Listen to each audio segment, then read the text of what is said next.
I'm back with Andrea Verissimo. She's the International Affairs Manager for the Brazilian Ethanol Corn Producers Association. Andrea has been our host for the last 5 whirlwind days of travelling through the Monte Grosso state in western Brazil, showing us what the ethanol corn industry is doing, not only as offering another feed option or input for animal food systems, but also what it's doing for some of the communities and the economies of western Brazil, which has traditionally been a fairly rurally based, sparsely populated, not a lot of job opportunities up here, and the state has 12 of the country's 19 ethanol plants, with more scheduled to come on stream soon.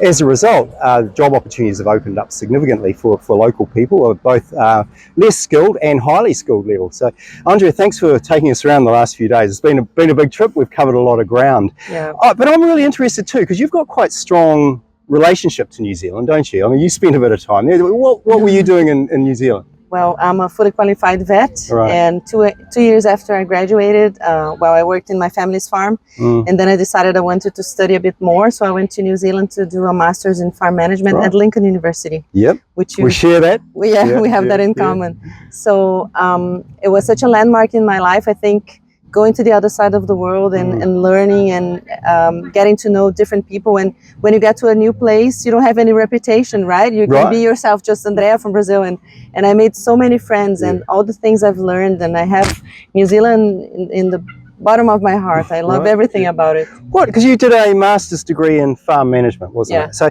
what were some of the things you took away from it? Because we do share a similarity of being largely pastoral farming operations, don't we? Your scale is significantly more, but what were some of the big learnings that you took away from your time there? I think marketing, country branding. I was really impressed by how New Zealand was able to produce good quality food and put it into national markets. Like at the time, lamb going to England was really important. And I was there while the Kiwi Gold was launched, and Zespri, even the collar of the Kiwi brand was they had an IP on the collar, the shade, specific shade of that of the brand. Of the brand. So I don't think back then we were so good at communicating about our agribusiness and marketing. So really made up my mind as to how important it is to make a good communication and promotion. And I think in New Zealand, everything is well related to the country brand itself. So you have the outdoor activities and it's natural farming, and everything ties back nicely, I think. Right. So since you've completed your degree, it'd be fair to say Brazilian agriculture's had quite a, not renaissance is probably not the word, is it? But certainly a surge in its productivity. Yeah. I mean, it seems to be a very optimistic industry. I mean, would that be a fair observation, do you think? Yes. And can I tell that story I told you about the article I read? I was writing my dissertation, and then I found this article from an Australian university that said Brazil is a sleeping giant, and when they wake up, they're gonna crush Oceania. And I was like, really? Right. 24 years ago, and you couldn't see it then. I couldn't see it then. Being a vet was no good thing in Brazil. People would ask me, "You're a fully qualified vet. Why are you doing a master's? I mean, you're on the top of the world. Why else would you want to continue studying?" And I said, back in Brazil, it's not like that. It's not like we're valued or we have a lot of jobs. So I want to go further. I want to learn more.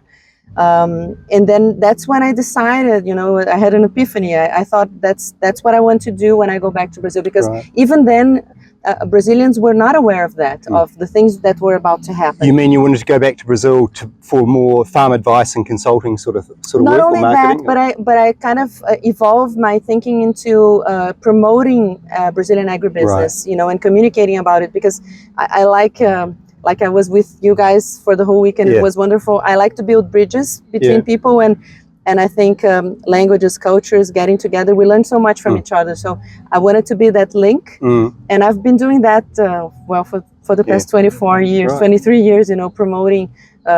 It was first Brazilian beef, and then Brazilian technologies to increase animal production or crop production, and now in the ethanol sector.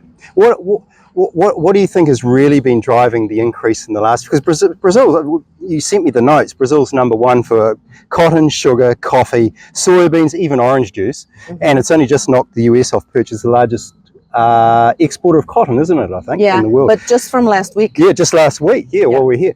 What do you think in the last 5 to 7 years has been the real driver of these production gains that we're seeing? Because I think it's a misconception that, more production for Brazil is just chopping down more trees to grow more stuff, isn't it? Would that be a fair people observation? love to say that. I think people that don't know Brazil, they love to just say, oh, it can. It's like, when people look at chicken, oh, they grow so fast, it must be growth hormones. Sure, yeah. Brazil is growing so fast, they must be chopping down the trees. Come here and visit. Look at what we have. Yeah. We have been increasing in productivity. We're not taking up more land. We've been hit badly by the activists, and I think maybe it paid back. We're doing something different. We understood it, and we're doing more intensive farming. So you've seen a farm that has 3 crops in one plot of land within 1 year, within 12 months. Yeah. So they have the soya, they have the corn, and the irrigated beans. Beans, that's right. Within 12 months. I mean, if that's not sustainable intensification, I don't know what it is. And I think the interesting figure for me was that in the state of Mato Grosso, that the pasture area has actually declined in the last few years, hasn't it? Because you said as cattle have become more integrated, you've less pure pasture and more integrated cropping operations, which is and the pasture quality is improving also, because you rotated with crops, and then for some time of the year, fertilize it more for part of the time of the year. The animals will be more maybe crowded, but then what you have here is a cluster of everything happening at the same time. So you produce a lot of soya, you produce a lot of corn, a lot of cotton, and then you will have all the residues from those crops. You have residues from the cotton, from the soya, from the corn, and you have the DDG, the DDGS, and those are high quality feeds. So you can have animals more intensively together, and they'll be having a better feed. So they'll be ready for slaughter at a younger age. So intensification. Slaughter age has dropped quite a bit, hasn't it? It has dropped a lot, and that also increases meat quality, because those younger animals will have a more tender meat. I guess putting your international affairs manager hat on for the corn producers, Andrea. I mean, DDG is obviously a valuable byproduct from these ethanol plants. I think it's accounting for 45% of the income, isn't it? So obviously there's going to be a lot more DDG coming on stream. I think plans to double production in the next less than 10 years, isn't it? So double in 10 years. It's fair to say that Brazil is putting out the welcome mat for any countries that would be interested in purchasing DDG, I guess, isn't it, as an export? Yeah, for sure. And we just started to understand the possibilities of the international market. Of course, the Brazilian market is huge. We're producing 4 million tons, and it was mostly staying in Brazil. But then last year we already exported 600,000 tons.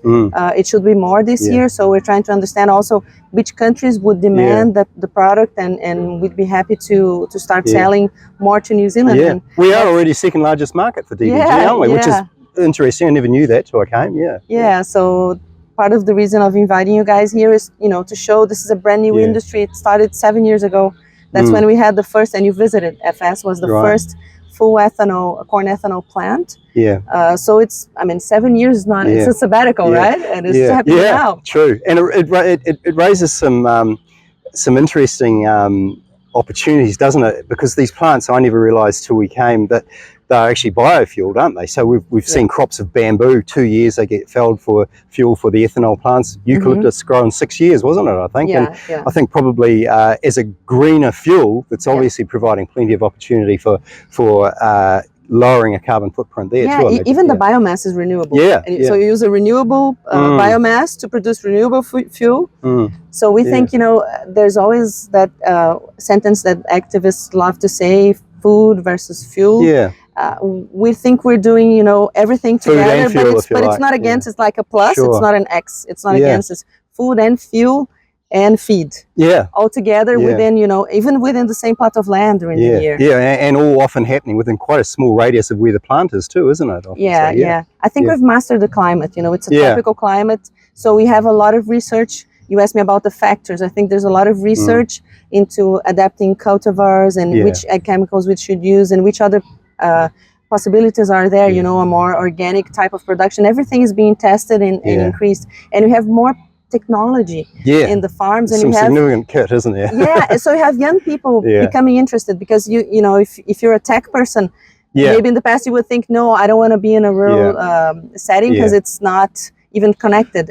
Yeah. We have to improve in connectivity. We talked about this, but I mean, there's a lot of technology. You've climbed on a cotton harvester. $1 million John Deere cotton harvester. That was pretty cool. That's a lot of technology. Didn't Yeah. you see in there? Yeah, very much. So, of course, dashboard? connectivity becomes very critical, doesn't it? For that Yeah. sort of So cat? I mean, people who are interested in technology can go Yeah. into farming today because Yeah, there's a lot of definitely. technology Yeah. there. I wondered, you touched on that. I mean, if you saw that there's a lot of growth coming through, if you saw the bottlenecks or the barriers, you know, or the issues going forward, what are they largely? Is it largely around infrastructure, or? Yeah, I think Brazil now is has become very good in producing a lot with quality, with quantity, but still we have to be able to, you know, make sure the product flows. Yeah. So we have to improve in infrastructure and, you know, roads, ports, and using more rivers also to transport goods, and connectivity in the fields. That's, I would say those are the two factors. But we're working hard on it. At least I think now the average Brazilian recognizes that Brazilian agribusiness is a good industry. You know, we have good jobs, good things are happening there, and we can help feed the world, you know, with our activities. It's fair to say the sleeping giant has awoken, I think. I think so. And I'm happy to have contributed to it somehow, you know, and it's the talent that Brazil has. There's a lot of things we're not good at, but no country is good at everything, right? But I think producing food, feed, and fiber, we're good at. No, and growing very good beef. I can vouch to that. Oh yeah, you can tell your friends back home when you go there. No, thanks very much, Andrea. Thanks for your time. You're welcome.